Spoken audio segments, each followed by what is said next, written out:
Bienvenidos a la materia Geometría Descriptiva 2 del Departamento de Dibujo. Espero que se encuentren muy bien. El día de hoy vamos a trabajar proyección oblicuo frontal, abatimiento en su tercera parte, donde vamos a ver los casos particulares. Para los casos de los planos particulares, los procedimientos van a ser también particulares y no requieren que hagamos todos los pasos exactamente como los vimos en la versión anterior. Además que es posible que no encontremos puntos sobre el eje Y sobre los cuales apoyarnos. Por ejemplo, en el plano horizontal, las trazas son una traza frontal y una lateral, siendo ambas trazas paralelas a los ejes X y Y. Podríamos tratar de hacerlo procedimentalmente y nos vamos a conseguir que la traza lateral nunca corta el eje Y. Sin embargo, sabemos que como los ejes X y Y son perpendiculares entre sí, entonces las trazas frontal y lateral de este plano son perpendiculares entre sí y aprovechándonos de eso y además del hecho de que la lateral es paralela a Y, vamos a poder hacer el procedimiento de abatimiento de manera muy sencilla. Como podemos ver, si utilizamos efectivamente la traza frontal como eje de abatimiento, la traza lateral va a quedar perpendicular a esa traza frontal en el abatimiento. Y acá el rayo de abatimiento queda paralelo a el factor Q, ya que el vuelo del punto 11 debe verse en verdadero tamaño en abatimiento. Sin embargo, si hubiésemos abatido en dirección contraria, hubiésemos encontrado que el vuelo de 11 iba a quedar en otra dirección y el rayo de abatimiento iba a quedar totalmente distinto. Eso es algo que ustedes deben explorar. Para un plano frontal encontramos que su traza horizontal y lateral son paralelas a X y Z y es un plano que hemos dicho que ya se ve en verdadero tamaño. Y al verse en verdadero tamaño es un plano que no es necesario abatir. Toda proyección de toda figura en ese plano se va a ver en proyección espacial en verdadero tamaño, como ya lo vimos para el caso de las rectas. Y lo único que sí debemos recordar es que su referencia horizontal toda va a quedar sobre la traza horizontal de ese plano. En un plano lateral tenemos que lo representamos por su traza frontal y su traza horizontal, las cuales son paralelas a los ejes Z y Y respectivamente. Como sabemos, Z y Y forman 90 grados, por lo tanto la traza frontal y la horizontal también forman 90 grados. Y en este caso, como la horizontal es paralela a Y, se deforma igual a Y. Usando esa información podemos hacer el abatimiento de manera muy sencilla.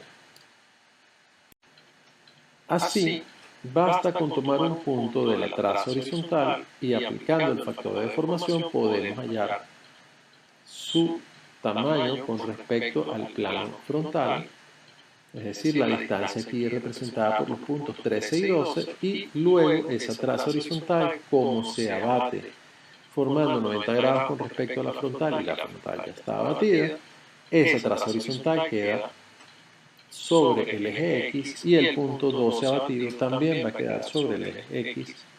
Y de hecho lo que se representa allí es el vuelo del punto a partir de la traza frontal hacia un lado o hacia el otro. Los planos paralelos al eje X son planos un poco más difíciles de trabajar. Tienen la ventaja que sus trazas horizontal y frontal son perpendiculares a la traza lateral y vamos a hacer uso de esa característica. Y también vamos a hacer el uso de la característica que las horizontales y frontales en este caso son rectas paralelas al eje X y ambas se ven en verdadero tamaño. Este procedimiento requiere hacer un abatimiento auxiliar para poder hallar la magnitud de la traza lateral. Para este abatimiento, lo que vamos a hacer primero es hallar la distancia en verdadero tamaño del segmento de la traza lateral que se encuentra entre los ejes Y y Z. Para ello tomamos el eje Z como una traza frontal y el eje Y como una traza horizontal y así abatimos esa recta sobre el eje Z, es decir, hablamos de un eje Z', un abatimiento prima, y el eje Y va a quedar sobre un abatimiento perpendicular al Z' que coincide con X. Y así lo que vamos a ver en realidad es como el punto 21 ya está abatido y el punto 20 que se encuentra en el eje Y no nos va a dar sino otra cosa que el vuelo de ese punto 20 cuando lo veamos en el abatimiento 20'. Pero vamos a poder hallar el verdadero tamaño entre 20 y 21. Con ese verdadero tamaño 20-21 vamos a partir del 21, pero ya en el abatimiento A, conseguir el punto 20 abatido, ya que esa distancia 20-21 se conserva. Sabemos que la recta lateral es perpendicular a las frontales, por lo tanto nos va a dar su abatimiento directo sobre el eje Z. Y cuando lo tengamos allí, en ese punto 20 abatido, vamos a poder pasar una paralela a la frontal y va a ser nuestra horizontal abatida. La recta que une 20 en el espacio con 20 abatido es el rayo de abatimiento, el cual nos va a permitir hacer todos los procesos de homología que requiramos, al menos al principio. Después utilizaremos otras rectas para esa homología. Otro plano que vamos a estar utilizando mucho por la facilidad de su abatimiento es el plano paralelo al eje Y. En este plano, la recta frontal es perpendicular a las horizontales y laterales, las cuales a su vez son paralelas al eje Y y por lo tanto se deforman igual que el eje Y. Utilizando estos elementos vamos a poder realizar el abatimiento de manera muy sencilla.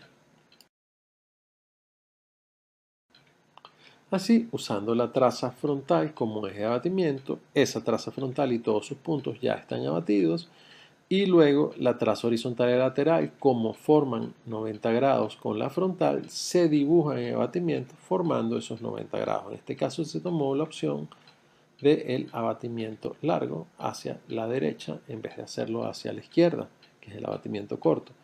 Luego se hace uso del hecho de que la horizontal y la lateral son paralelas al eje Y y por lo tanto se deforma igual que Q. Con eso se tomó en este caso un punto de la horizontal y se le halla su verdadero tamaño con respecto a un punto de esa misma recta horizontal que coincide con la frontal. Y ese tamaño se llevó sobre el abatimiento. Al tener ese punto en proyección y en abatimiento, se pudo dibujar el rayo de abatimiento, el cual será utilizado como un elemento de homología para terminar de hacer las figuras que nos interesen en ese plano. El último caso de interés es el plano paralelo al eje Z, un plano cuyas trazas frontal y lateral son paralelas entre sí y paralelas al eje Z, y la traza horizontal es una recta cualquiera. Eso quiere decir que la traza lateral se debe ver en abatimiento paralela a la frontal abatida y la traza horizontal se va a ver perpendicular a la frontal en abatimiento.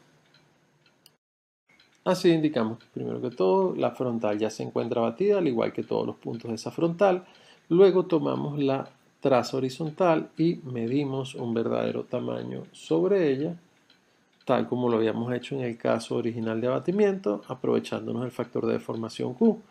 Y ese tamaño lo aprovechamos para, a partir del punto donde la traza frontal y la horizontal se cortan, pasar la traza horizontal en abatimiento que se ve perpendicular a la frontal y por lo tanto coincide con el eje X. Eso se puede hacer como se hizo aquí hacia la derecha o se puede hacer hacia la izquierda. Nuevamente estamos utilizando el abatimiento largo.